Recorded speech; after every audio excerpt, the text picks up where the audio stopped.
need to make a change to a listing generally before it goes under contract, so just a change between you and the seller, maybe a price change, an adjustment on the listing, active date, something like that before it goes under contract. There's 2 documents you can choose from to do that depending on what you want to do. So just come into DocuSign. A lot of people go right to listing documents. They're not in there. So scroll down, click on Nexus Association of Realtors because our listing agreement is with Nexus. And then you can click on this residential listing change form. And I'll show you what that has on it. And you can also, I prefer this one for most changes, under Bright Documents. There's a 1-page, if you scroll down here, residential, excuse me, it is, now I'm drawing a blank, listing update form right here. Add selected. All right, so we'll look at that first, and you can see there's so many things you can do with this. Let's talk about what you can do real quick, what you can't do that you need the broker to do. So, property's already listed, so you can put your info here, our office number, so you can change your estimated settlement date. I mean, you don't need to, generally not using any of that. The thing that's really common is, let's say you needed to pull it off the market or go back to active or something like that, you can use that for this. So you could do temporarily off market and then put the date it's going off market. Notice it doesn't have the date it's going back on. So when it goes back on, you'd have to put a new expiration date in here and go back to active.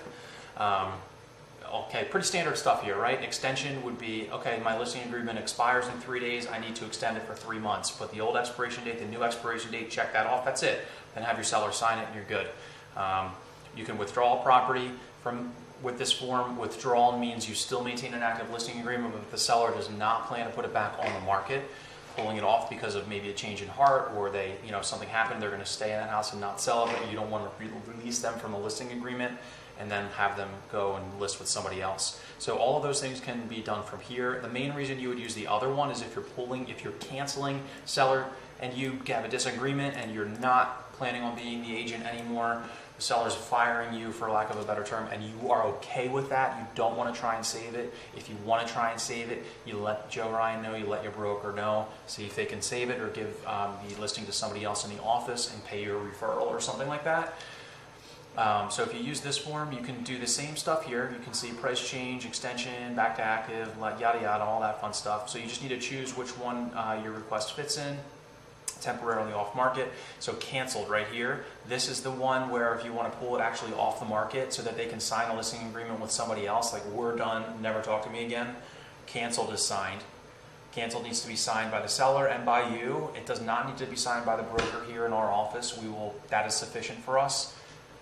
However, you can't, once you do this, so for everything that we've talked about, that I've talked about in this video, you can make the change yourself. You can change the price, you can change the you cannot change the expiration date. You'll see, you get your seller to sign this, then go into Bright, try and edit the field. If you can't edit it, it means your broker has to do it. So you have to ask me or email Heather preferably with this signed form. So get your seller, let's say that you're going to extend the listing. Like I said, you can't change the expiration date. Have your seller sign this document, email it over to Heather and say, hey, can you update the expiration date to reflect X, Y, or Z?